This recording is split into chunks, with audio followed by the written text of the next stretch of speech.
Sir, તો આમ તો તમે ઘણી સરસ માહિતી આપી, પણ હજુ પણ મને મારા પ્રેક્ષક મિત્રો માટે મારે જાણવું છે કે એસિડિટીના સંદર્ભમાં એમ ટિપ્સ જેને કહેવાય, સજેશન્સ કહેવાય, એવા મેઇન કયા આપી શકો સર અમારા પ્રેક્ષક મિત્રો માટે? એસિડિટી થવાનું જે મુખ્યત્વે કારણ જોવા મળે છે એમાં ઘણી બધી વખત સ્ટ્રેસ ફેક્ટર પણ એની સાથે જોડાયેલું હોય છે.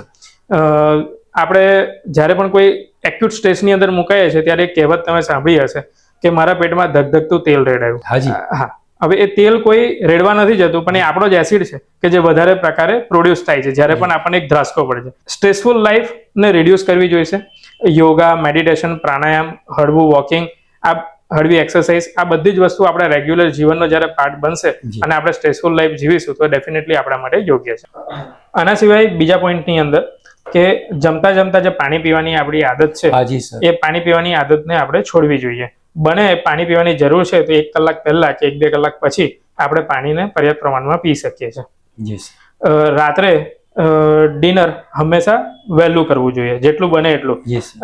એટલું વહેલું ડિનર કરવાથી એ ફાયદો થશે કે મિનિમમ 3 અવર્સનો આપણને સૂતા પહેલાનો પાચન માટેનો સમયગાળો મળી જશે.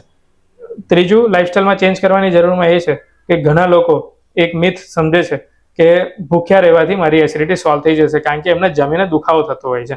પરંતુ ભૂખ્યા રહેવાથી શરીરમાં તો એસિડ એના ટાઈમે બનવાનો જ છે, તો એ એસિડ જે વધારે બનશે અને એને સામે ન્યુટ્રલ કરવા માટે જ્યારે ફૂડ અંદર અવેલેબલ નહીં હોય ત્યારે એસિડ વધારે નુકસાન કરશે. નારદ મુનિ જે કહી ગયા છે ભૂલમાં કે 1 વાર ખાવાનું એની જગ્યાએ 3 વાર ખાવાનું અને 3 વાર નાહવાનુંની જગ્યાએ 1 વાર નાહવાનું, પણ એ હવે આપણા પૂર્વજો તરફથી એક ઘડાઈ ગઈ છે આપણી બોડી, જેથી દિવસમાં 3 ટાઈમ કે જે ખાવા માટેના બનેલા છે એની વચ્ચે પ્રોપર 5 થી 6 કલાકનો ગેપ રાખી સવારનું બ્રેકફાસ્ટ આપણે 7-8 વાગે, બપોરનું જમવાનું 1-2 વાગે અને સાંજનું જમવાનું 7-8 વાગે. આ રીતે જો આપણે લાઇફસ્ટાઈલમાં વણી લઈશું અને યોગ્ય પ્રોપર ટાઈમે ખાઈશું તો ડેફિનેટલી આપણને એસિડિટીમાં ઘણી જ સારી રાહત મળી જશે. સર,